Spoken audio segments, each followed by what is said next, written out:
Hey everyone, this is Rish and welcome back to my channel. So for once, this is a video that people have actually asked me for, and this is a video about my basic build that I pretty much use for everything PvE.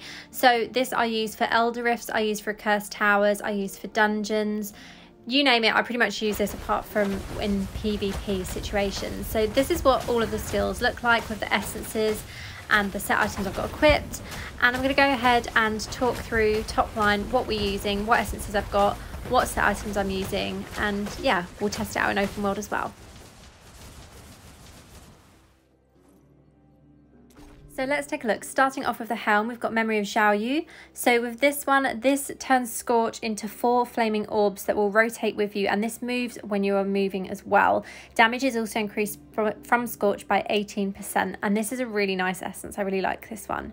Moving on to the chest, we're using Alora's Fervor. So this one turns Lightning Nova into Fire Nova, and damage is also increased by 18%. Shoulders of the Cataclysm, a solid favourite, meteor damage increased by 19%, and Thunderous Applause, giving you Meteor Shower, which follows you, 18% damage increase from that essence, and then an extra 10% damage increase from the Awakened slot as well. So really nice to use that one. Rift Carver on the main hand, you know I'm obsessed with this, so creating Chaotic Companion, 18% Arcane Torrent damage increase, and an extra 10% damage increase from the Awakened slot as well. So I've not really been affected too much by the nerf on that one at all. Ascalor's Fire on the offhand, so Scorch damage is increased by 19%, and then the cooldown is also reduced by 10% from the Awakened slot. We have Force of Raka's magic missile damage increased by 38%, and we also have the Siphon, which casting Lightning Nova increases your movement speed by 60%, and the Lightning Nova cooldown is reduced by 3.6%. So these are basically giving extra damage, extra movement, and yeah, reduced cooldowns as well. These are the gems that I have equipped because I thought a few people might want to know this. So we've got Gloom Cask, we've got Starfire Shard, we've also got Seeping Bile.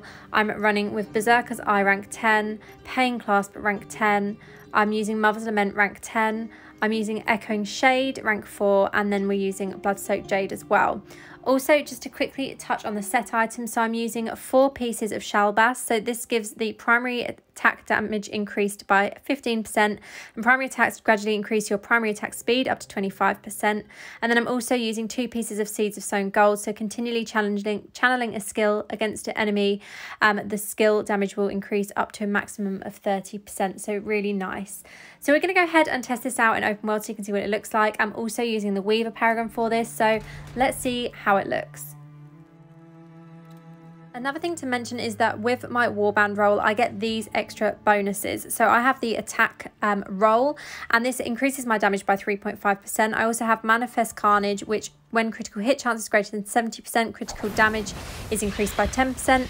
I have War Vase, which increases critical hit chance by 3% while above 70% of life. I have Collar of Brutus, which damage is increased by 1% for every time damage is dealt, stacking up to 10 times. And Arrowhead of Precision, so critical hit chance is increased by 2%. So that will also be helping with this build.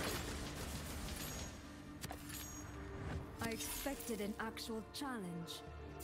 So you can see how easily you can walk through mobs with this build. We've also just had this yellow elite pop up, and let's just see how easy was that.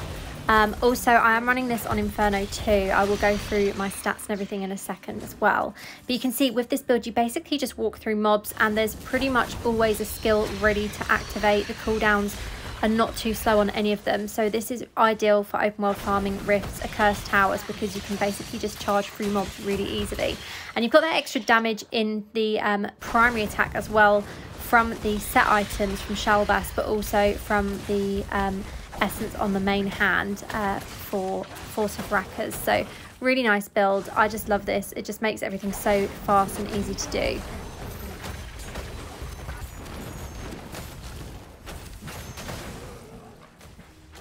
And as I just mentioned, I'm running on Inferno 2, so just to prove that from the map here. And let me just clear this Quill Rat, and then I will show you my attributes and stats as well. So yeah, looking at my stats, we have 18.1k damage, we have 233k life, and 23.2k combat rating. So for me, yes, combat rating is obviously important, but I also look at my damage. And then 2 other stats that are super important for this build are armor and armor penetration. My armor penetration needs a bit of work still, but the more armor penetration you have, the quicker this build will be for you. So that is it from me. I hope you found this video helpful, and as always, thank you for watching and have a great day.